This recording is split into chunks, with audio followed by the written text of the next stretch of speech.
grew up in the community, and it's really exciting and a pleasure to be back. And when I was recently asked to give a Devar Torah on Shabbat, when I started thinking about how to approach the task, my initial thought, honestly, was, I don't remember how to do this. And I might have given up, but with the guidance of our wonderful clergy, I opened up to new learning, which is a theme in the Torah portion. I looked to my leaders, and I asked Cantor Kleinman for help with approaching this text and the task of sharing about it, and maybe something about myself with all of you. Her advice was invaluable. She suggested that I read the text and some interpretations. She said I should begin with the Plaut commentary, and though she kindly offered to scan it to me, I was lucky enough to have a copy that I received here on the day of my bat mitzvah almost 30 years ago. How meaningful it was to go back to this copy of the Torah. I certainly never imagined I would be going back to reference it as an actual Jewish adult for a Shabbat service here at WRT. And since the text has been out on my desk, our kids have been exploring it. They didn't realize you could have a Torah at home, and they've been excited to see me becoming a student again of Torah. So you've heard a little bit about the basic outline of the text, but in this week's Torah portion, we learn that Balak is the king of a tribe, the Moabites, and he's worried that there are too many Israelites in the area. He asked the prophet Balaam to curse the Jewish people. Balaam's donkey sees an angel of God that Balaam cannot see, and God speaks through the donkey, telling Balaam to bless rather than curse the Israelites. At first, Balaam insists that he will not go against God by cursing the Israelites, but he keeps listening to King Balak and tries again. Balaam's character stood out to me in the text and left me with questions. Who is this prophet, and what could we learn from his complexities? Through the commentaries on the portion, I found that I could learn about leadership, the complexities of the human experience, something near and dear to me as a psychologist, and the importance of being open to learning and being future-oriented. Cantor Kleinman sent me some interpretations from some of her favorite scholars. Rabbi Lord Jonathan Sachs finds meaning in the portion Balak that applies to all of us lay leaders of this community. Balaam is referenced as a prophet and a leader. He's hired to curse the Israelites, and the Torah shows a man who's a gifted prophet but who's also flawed. Rabbi Sachs teaches that a major flaw is his lack of commitment to a people. He contrasts this with stories of Moses, who was always loyal to the Israelites throughout the Torah.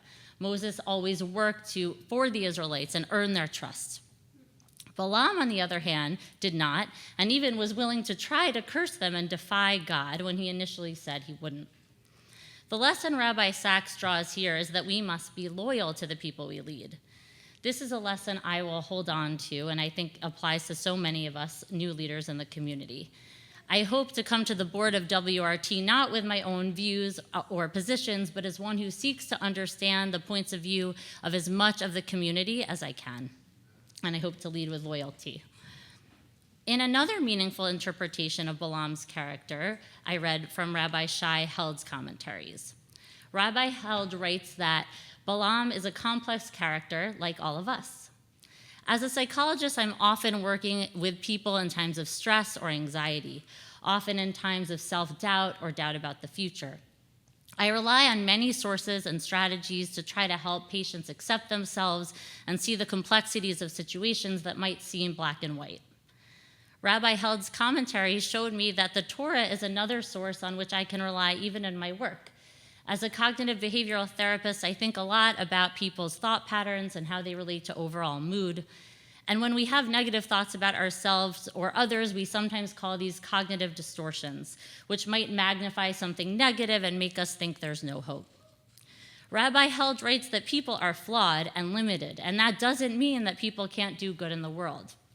As Rabbi Held writes, if God chooses to bless through Balaam, then God can choose to bless through us as well. We are forbidden to write ourselves off, just as we are forbidden to write others off.